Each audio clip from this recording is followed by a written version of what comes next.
El otro día, I met with a few friends to run a D&D campaign that I created because I was just craving the feeling of roleplay that D&D offers. I wanted to feel the statistics and the immense pressure of creating a compelling world and a story for my friends to enjoy. So that at the end, everything goes to shit, and my friends start to deviate from the path that I created. But the feeling that I get during the whole process of creation is just worth it at the end.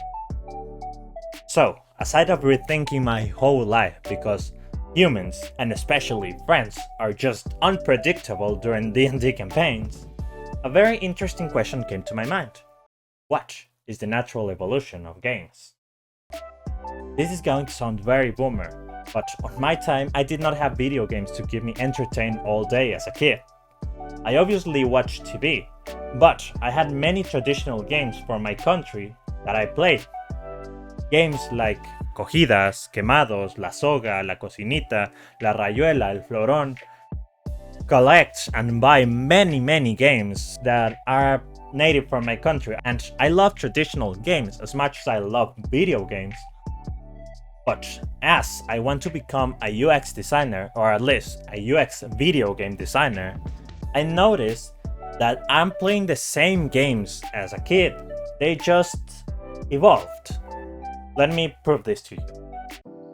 So, what is a game?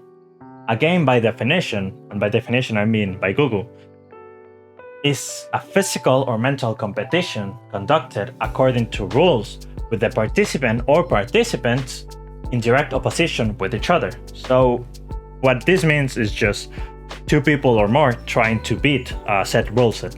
So, what this means is that a game has three basic ingredients: the mechanics, the theme, and the components.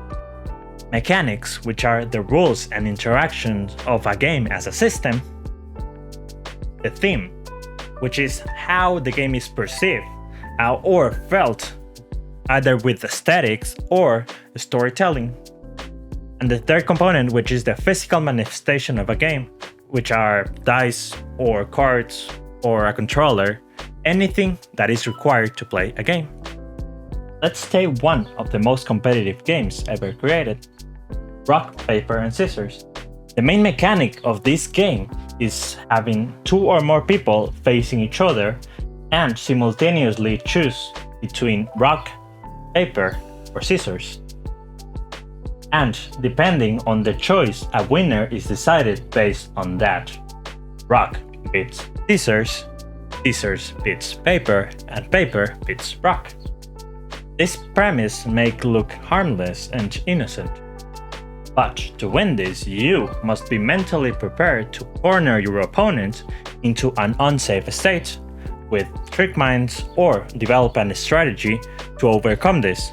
Either you start clapping your hands at the count of 3 you choose, or you start to hide your hand in your back, or halfway your turn you change your choice.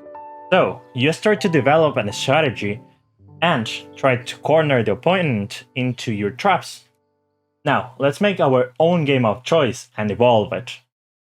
The theme on this game is that you are a time traveler that is trying to get back into his correct timeline, and to do so you must beat Father Time using the 5 cubes of paradox: the space cube, the mind cube, the reality cube, the time cube, the soul cube, and the power cube. So the basic components of this game is 2 or more players and 1 Rubik's Cube each. So the mechanics are as follows. As you can see in this chart, each color has 3 basic conditions: 1 win, 1 lose, and 1 tie for each cube. And before each turn, the player has 5 seconds to shamble the cube and give it to the opponent. Then they have 15 seconds, and this can be changed to your liking, to do one of the colors.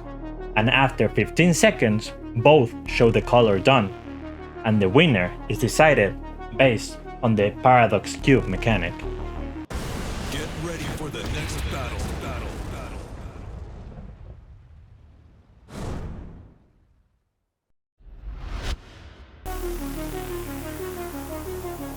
Una, dos, tres.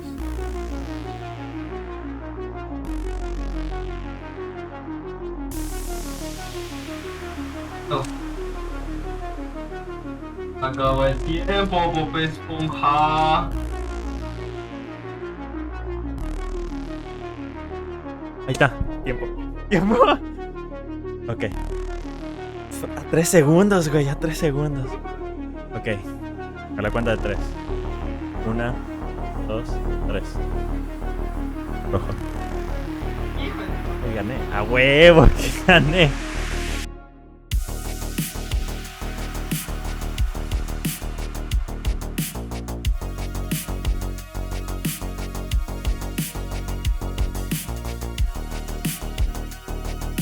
Se me corta. Armado. Acaba Bob Esponja. Armado. Ok, armado. A la cuenta de 3. 1, 2, 3. Madre, güey. Iba a ser amarillo, Te juro. Dije, amarillo estaba más fácil, era el color más radiante que tenía. A ver. Entonces en esta ganaste tú. En esta se decide quién va a ser. Ok.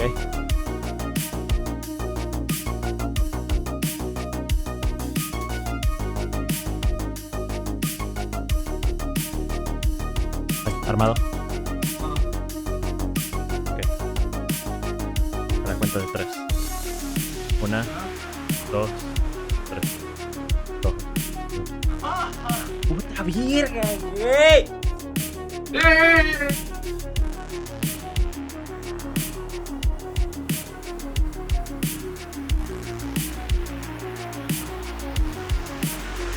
So, the game has not only evolved from hand-to-hand gestures, the game now requires a cube and much more muscle memory and mind trick to corner the opponent into making him or her choose the color you want. So, what is the natural evolution of this game? I can add more complex mechanics, like types of cubes, or a much tight time limit, and even absurd stuff like a blindfold or a one-hand rule. And as I put more and more mechanics, the game naturally evolves into an unrecognizable game from its beginning. But the core essence is still there.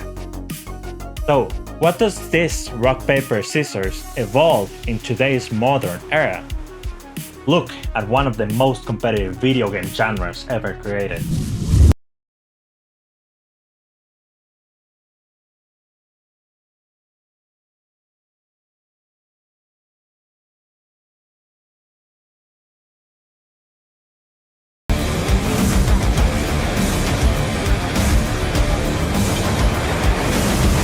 This is the natural evolution of a traditional game. In this genre, you have multiple options to defeat your opponent, and you must be mentally prepared to all of the options that a player has at his or her disposal. And even though the components change from your hands to a controller or even an arcade stick, and the theme changes from Nintendo characters beating the shit out of it to anime characters beating the shit out of it, the core is that 2 or more players are facing each other with multiple options. The clapping motion of your hands evolves into a game of footsies and whiffs. The choice between rock, paper, and scissors evolves into bruiser, grappler, or zoner, and the win condition of only one choice at a time evolves into combos and life bars. So, during the whole process of creating this video, I asked some friends for feedback, and the one interesting thought that I got was that regular fighting games, and I mean like wrestling or like boxing, that is the inspiration for fighting games. But a boxing match does not have many options too. The boxer or the fighter is actually just having few options depending on what the other player does. So still, it's a game of choice. It's just a physical game of choice. So I believe that there is a connection there, but I am not sure about it now, at least. And I can give many examples, like the game of Clue evolving into Among Us, because still it's just a game of deception. Other games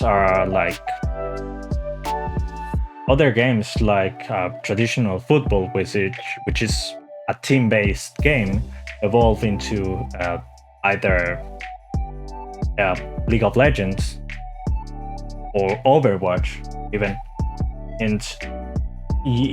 and these games have a primitive mechanic, and this primitive mechanic evolves to a video game. And I know there is a connection somewhere, but I am not ready to tell you what is the correct way. So, as I research more and more about this topic, I will tell you about my findings, and I will make sure that these findings help me make a better experience for players someday. Thanks for watching.